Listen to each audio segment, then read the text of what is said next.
Do you ever have one of those days where you're a bit like, well, they can fuck right off? And, I'm all about the positive. I'm all about finding the positivity and I'm a big believer in it. But there's just days, aren't there? And today's list of 3 they can fuck right off. Number 1, Charlotte Church. Charlotte Church has just rocked up in a big old Palestinian headscarf, a keffiyeh, singing From the River to the Sea.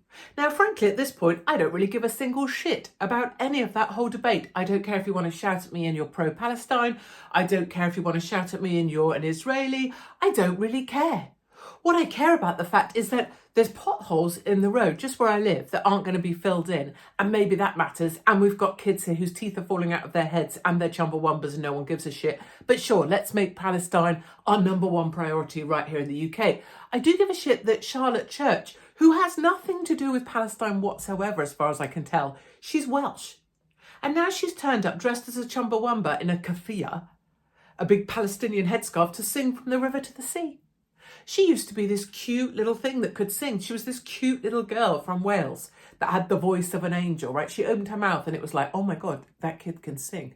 And now she's rocked up, 40 stone heavier, dressed as a chumbawamba, a Palestinian chumbawamba, and she wants some kind of attention for the Palestinian cause.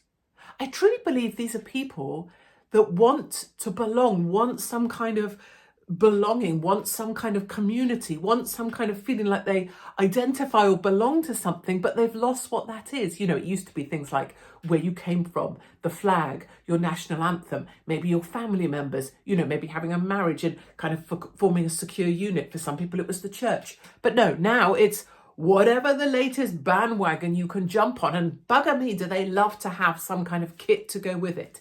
You couldn't be pro-Ukraine, could you, without having a Ukraine flag flying in your garden? You couldn't be part of COVID without having a rainbow drawn by one of your kids, or maybe a heart flag for the Save Our NHS.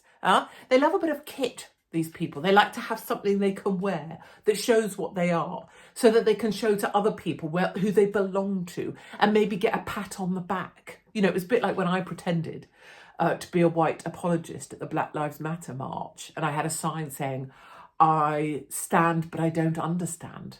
I mean, I took the sign from someone else who had to go home early because, I don't know, I think they wanted a posh coffee. But anyway, I had her sign and people were like, yes, sister, at my sign. Because I pretended to say that I'm standing, but I don't understand. So anyway, number 1 for the list today is Charlotte Church. She can fuck right off. Number 2 for my list of things that can fuck right off right about now is people having a bit of a moan about the fact they don't feel that well. How are you doing? Well, not so well. Not so well. Oh, really?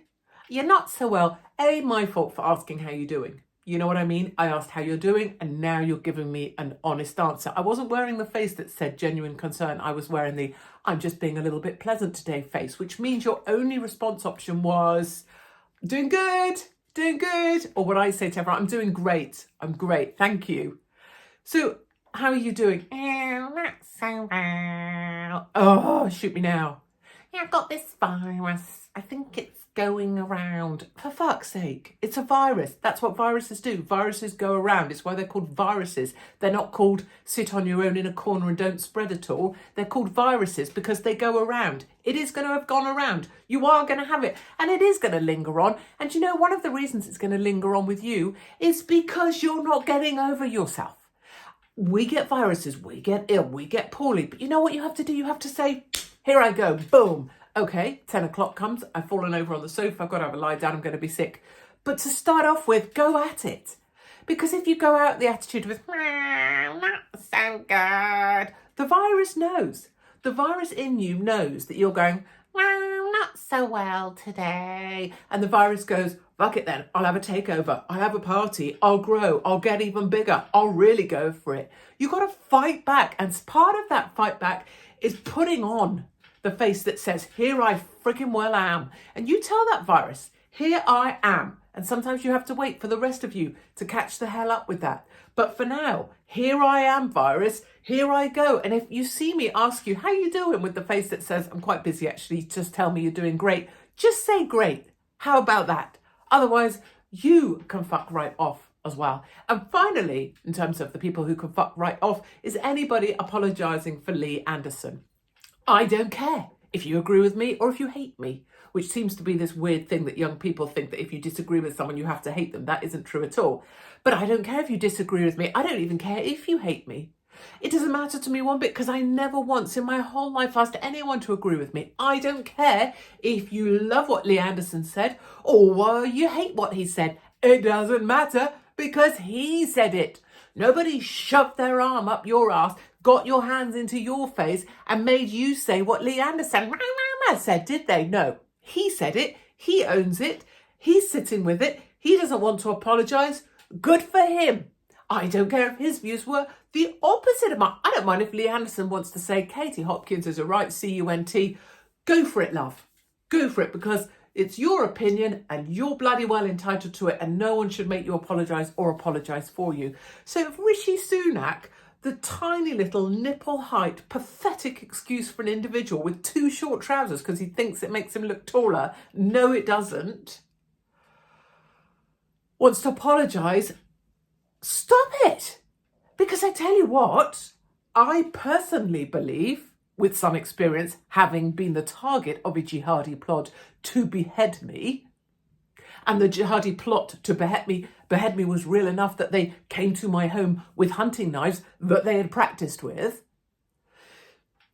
Lee Anderson makes the point that London has fallen to Islam, and he's perfectly correct, in my opinion. Your opinion might be different, but we don't need to be apologising for people. We don't need to be having a big old scandal about it. And we certainly don't need that tiny little tight t-shirted little pathetic excuse for an individual that I tore apart once in a studio. Very, very easy. Femi, whatever your name is, Femi Abu Wali Dom, whatever, banging on in some radio interview with bloody Jeremy Vine against Lee Anderson because it's easy radio for them. They just want to fill the time so they can go home. Meanwhile, they're winding up the population. And honestly, I just thought I'd just mention those three things. Those three things for just this moment are on my, oh, just fuck off list. But otherwise, I'm just going to crack on. Have a great day. I suggest you do the same.